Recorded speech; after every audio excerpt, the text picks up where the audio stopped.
de presse du mardi 14 novembre 2017. Déclaration liminaire. S'adressant vendredi dernier, 9 novembre 2017, aux éléments du camp militaire de Témédia, le chef de l'État a déclaré: notre pays, le Togo, est actuellement perturbé par des manifestations qui, loin d'être pacifiques, comme l'autorise la loi, ont été souvent d'une très grande violence. Ceux et celles qui organisent ces manifestations portent la lourde responsabilité des victimes que les participants ont faites et les dégâts qu'ils ont causés. Ce fut le cas de cet enfant tué à Mango et à Sokolé. Ce fut également le cas de vos camarades, frères d'armes, décapités par un groupe d'individus préparés à cet effet. Les assassins des 2 militaires tués sont activement recherchés et seront châtiés. Aujourd'hui, je suis avec vous pour vous renouveler ma confiance totale. Je sais pouvoir compter sur votre courage et votre sens du devoir pour relever tous les défis qui seront lancés et que sans faiblesse, nous saurons ensemble répondre à toute menace ou action terroriste qui pourrait toucher notre nation.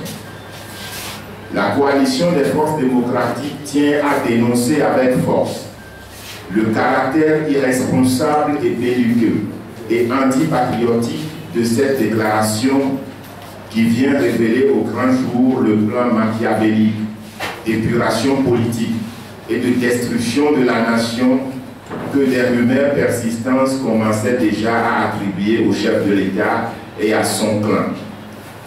À la suite de la tournée d'évaluation qu'elle a effectuée à Sokolé et Bafilo, la coalition des forces démocratiques avait, lors de sa conférence de presse du 31 octobre 2017, déploré les actes de dégradation d'édifices publics et de lynchage ayant entraîné la mort ou la blessure de militaires en faction devant les domiciles, les établissements bancaires et tout autre lieu public.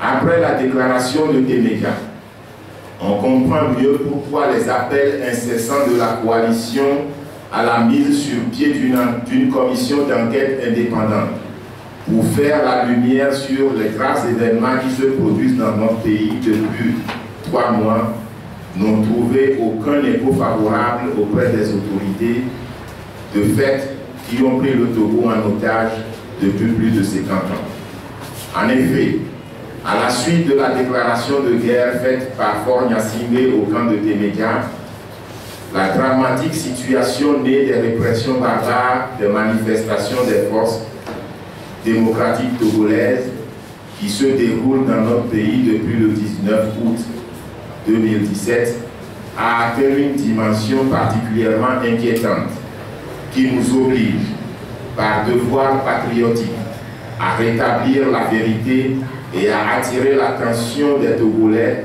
et de la communauté internationale sur les menaces graves et les dangers qu'elle fait planer sur la sous-région ouest-africaine tout entière. Les répressions aveugles perpétrées contre les manifestants pacifiques et l'état de siège imposé à certaines préfectures du Nord Togo semblent de plus en plus relever d'un plan diabolique conçu pour se dérouler en 2 phases. La première visant à assiéger toutes les principales villes du Nord que le pouvoir a toujours considérées comme son bastion pour y installer par la répression un état de terreur. Et la seconde visant à faire commettre dans le sud du pays des violences horribles par l'entremise d'une milice savamment organisée et armée.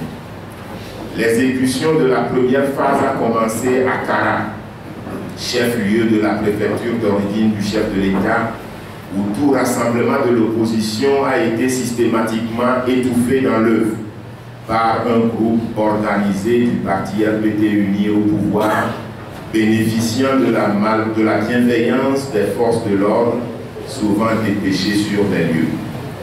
C'est ainsi que depuis le début de la protestation, aucune manifestation n'a pu avoir lieu à Kara.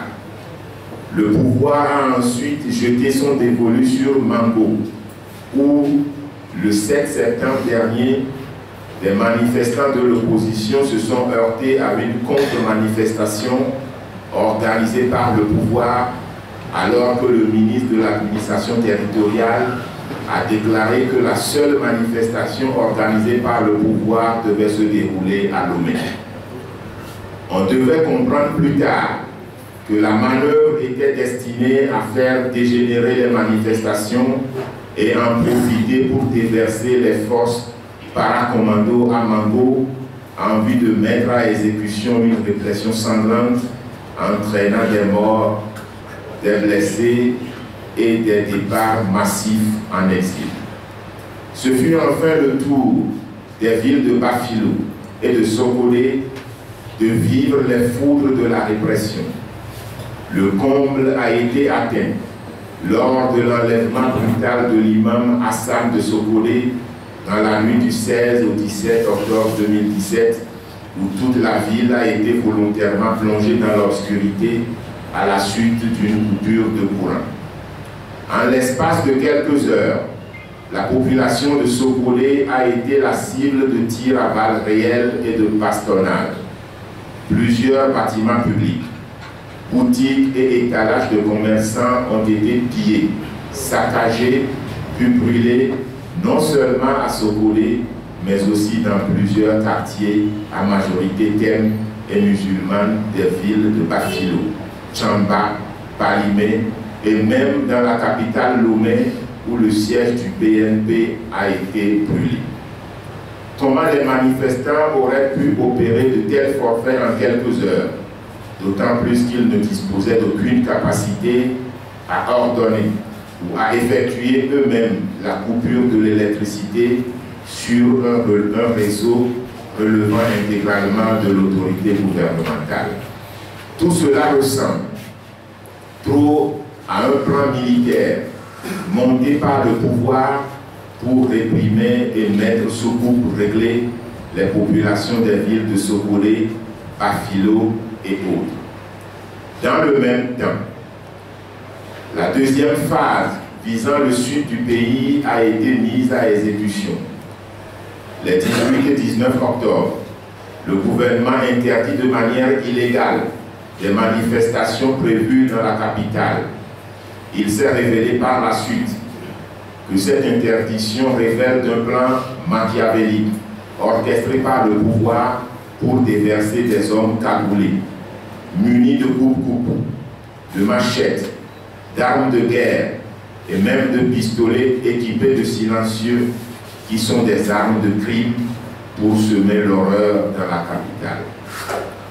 Le lundi 6 novembre, alors que le gouvernement diffuse un communiqué destiné, dit-il, à ramener l'apaisement dans lequel il annonce la libération de certaines personnes condamnées à la suite des manifestations et l'imminence d'un dialogue, la répression barbare continue de s'abattre sur les populations de Bafilo et de Sokolé, alors même que ces deux villes figuraient sur la liste des autres localités que le pouvoir avait formellement retenues pour l'encadrement des manifestations.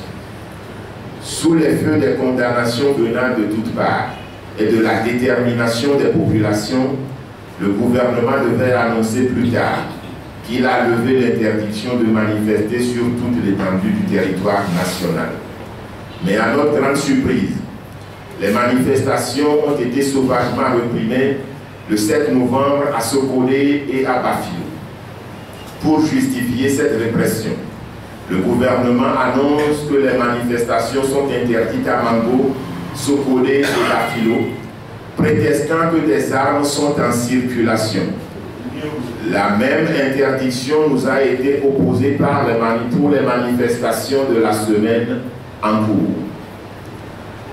La grande majorité des Togolais et la communauté internationale ont pu se rendre compte de l'extrême gravité de la situation que lorsque le chef de l'État togolais s'est rendu au camp Témédia, à la tête du corps des paracommandos, communément appelés bérets rouges, pour déclarer la guerre au peuple togolais en des termes qui ne cachent plus ses intentions de semer les germes de la division et de la haine dans le but de dresser l'armée contre le peuple.